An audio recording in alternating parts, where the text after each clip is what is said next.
We start with conducting research by thinking about what we actually want to find out. And I think of this as something like a research journey. So I'm going to use that idea throughout.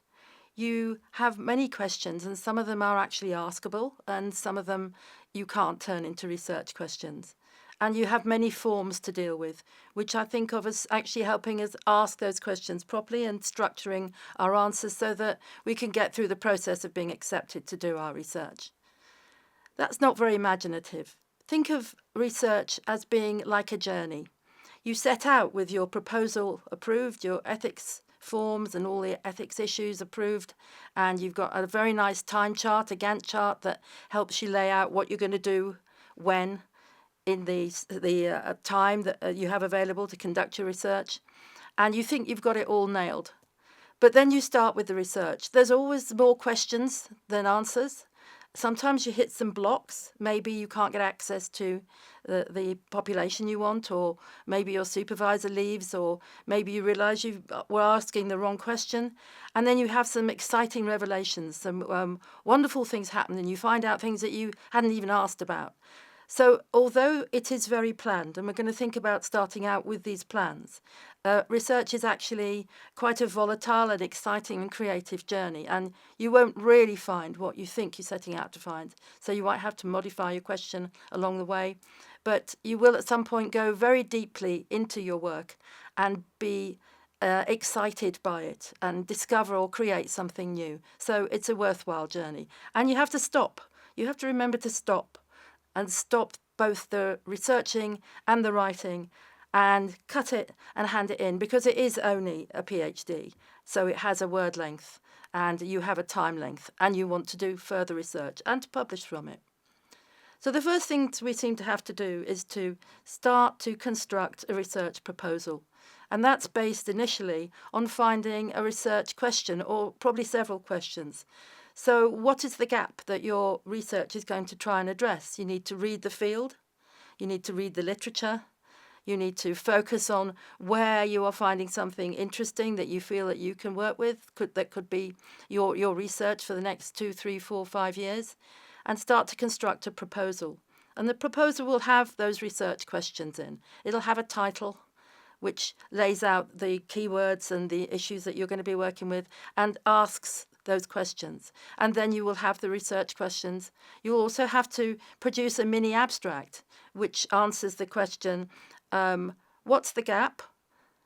Why am I doing the work the way that I'm doing it, your methods? How am I doing it? What do I want to find or construct? You don't know yet, but you have to have a plan. And why does it matter?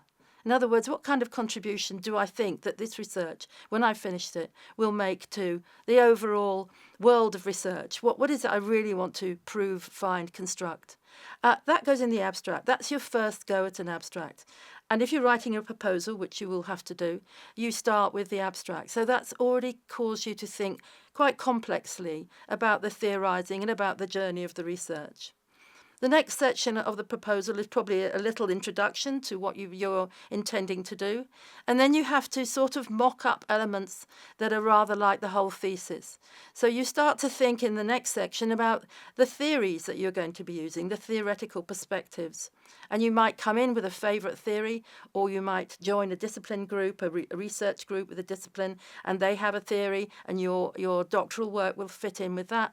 Or you might construct and find one as you are reading into the field. So in that section, you have some theory and you have some literature. This will sound very much like the literature review theoretical perspectives chapter, which we'll be looking at later. You then also think about your ethics. Will you have to have ethical approval for your work? Are you working with animals or people? Because if you are, you will have to have ethical approval. So you write a bit about that.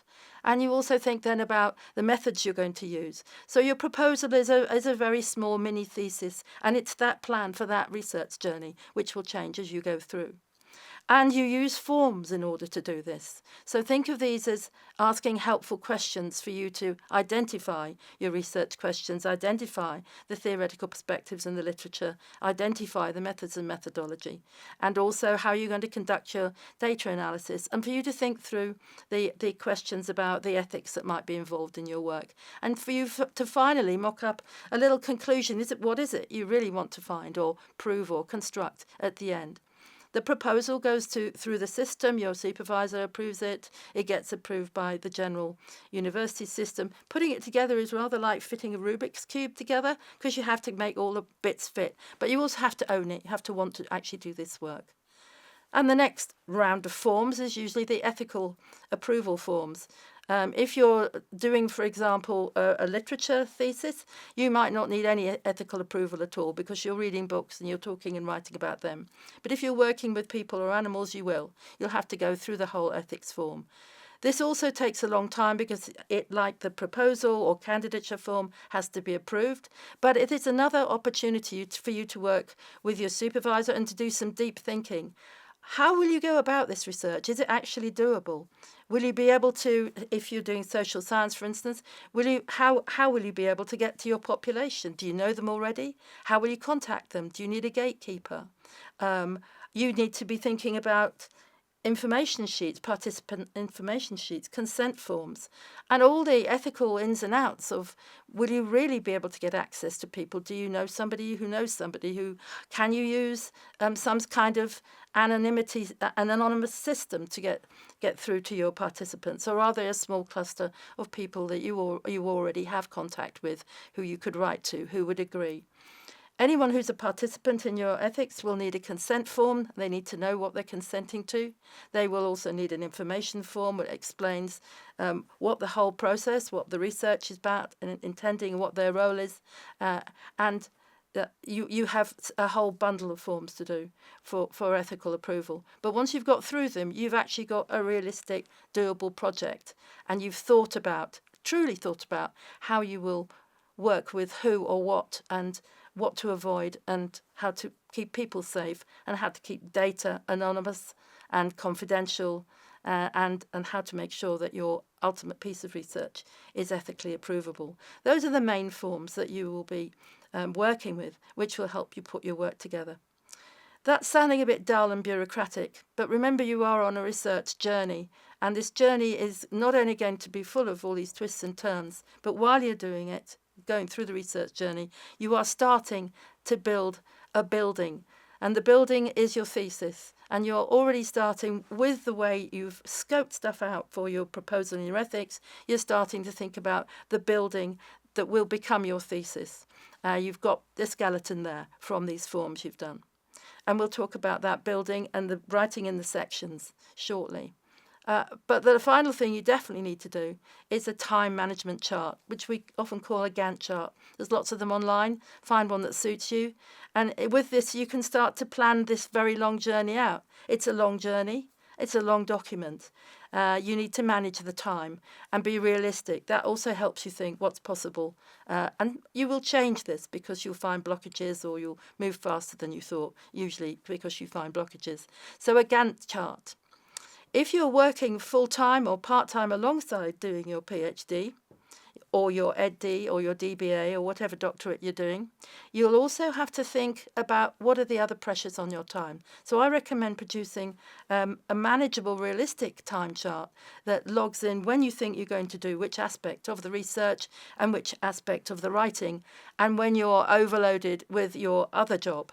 So don't put one heavy time for your other job sitting against a heavy time and expectations for your PhD, because you'll only feel frustrated, and you'll find it difficult to get through it. So forms for the research help you think about asking research questions, and also the doableness of your research.